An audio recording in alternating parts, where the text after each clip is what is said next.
Hi everyone and welcome to our market analysis videos here at Zenfinex.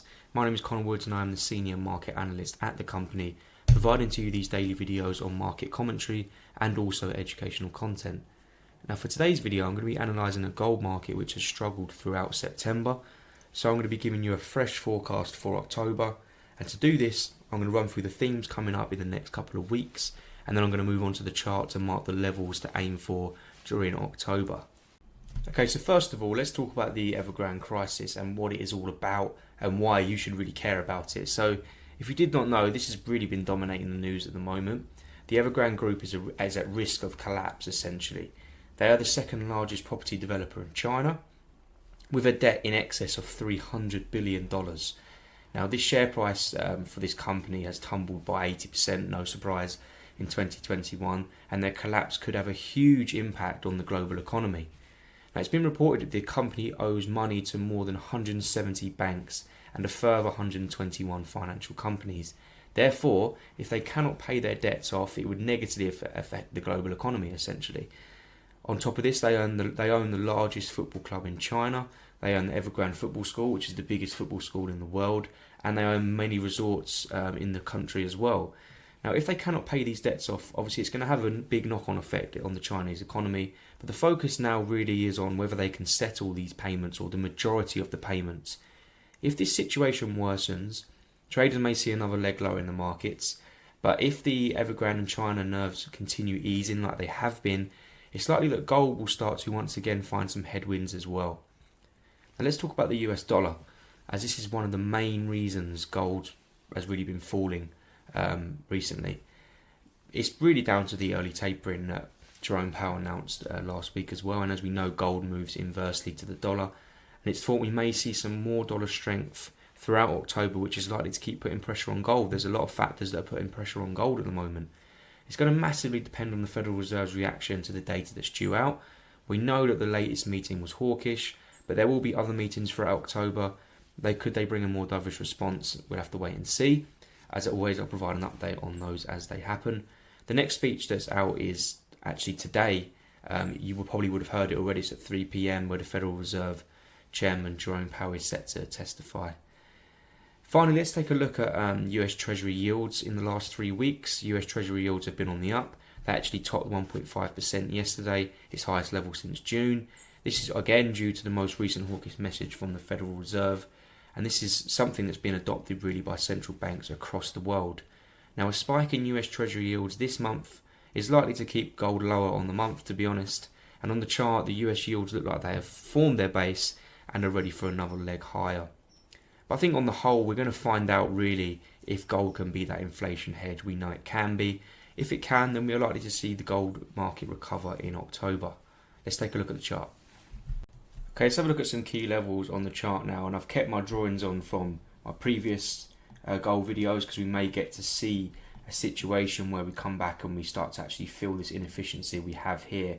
But as you can see on the whole, the recovery that we had from the massive slump we had in August has been pretty short-lived, and we're now actually looking up. We're going to start to trend more to the downside, which isn't great for any gold buyers out there. I still think that this level down here around 1680 is the real key to this market. If we get a break below this market, I think we're going to end 2021 on the down note really, and we could be looking towards something like 1650, which just seems so ridiculous considering we open up the year like all the way up at 2000. Alternatively, we may get a situation again where these bottoms actually hold this support zone, should we call it?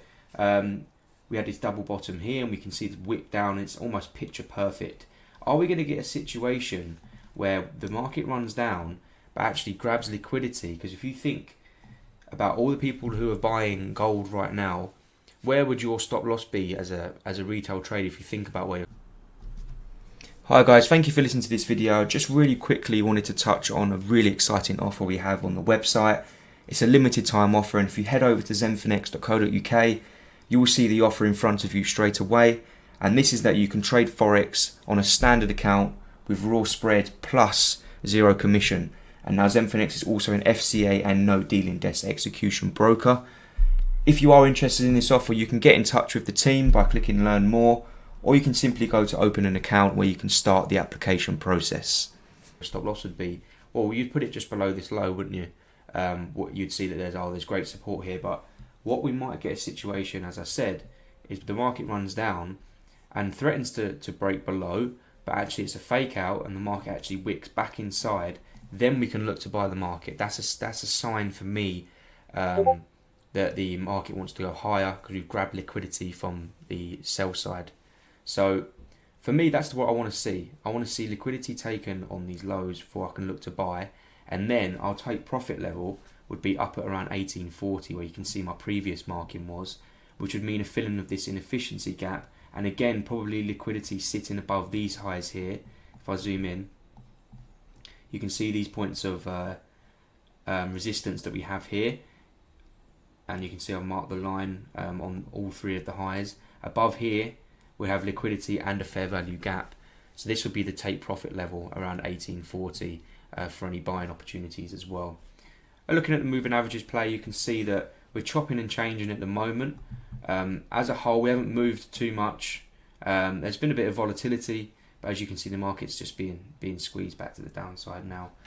And on the 4-hour chart, you can see where I marked this daily order block from before. Sorry, just going back to the daily chart. You can see where I marked this daily order block from before. We nearly touched it. It would have been a great selling opportunity. That moment's probably passed. So what we'll do is we'll go back down to the 4-hour chart, and what we'll see, if I delete these, we see an RSI indicator that's trending to the downside on the 4-hour chart and on the daily chart. We're sitting below that 50 level quite comfortably at the moment. Now you can see that we have these lows now in play, so it's important, sorry about that, it's important to see how we close this 4-hour candle. By the time you guys come to watch this video, we may have had a bit more information. Are we going to get a snap back and a liquidity grab on these sell side lows on the 4-hour chart and then move up higher, potentially aiming for the highs up around 1780 would be a potential take profit level if we do get that liquidity grab. If we do get a break below this level, then we can look for something like this as a selling order block.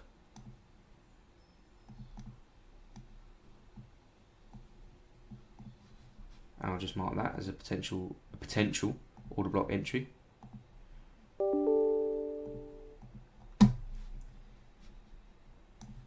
So we might get a situation we close above, and then we can actually aim for, if I zoom out, those lows at 1678, which is the real low of the market, which is where my take profit would be, or maybe slightly just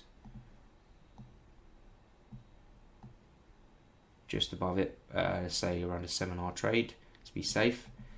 That's of course if this market does close below. We'll have to wait and see, but as you can see, it is respecting this 50 moving average quite nicely, and we're looking like we're going to make another leg lower. The only real way that I'll be looking to buy the market is if we get some form of confirmation, either a liquidity grab here, and then we start to break structure to the upside. But I'd like to really see a clean break of 1800 to really show that gold's back on the march, or even just a break above 1787 would be enough for me to look for buyers as well. So that's it for gold today, guys. I hope everyone's enjoyed the video.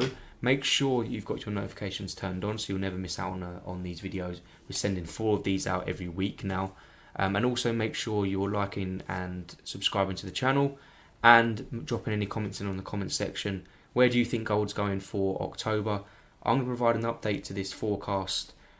Keep my drawings on the chart, and I'm going to update you all in a couple of weeks to see where we're at. Other than that, I hope everyone has a great trading day, and I'll catch you all for the next video, which is tomorrow.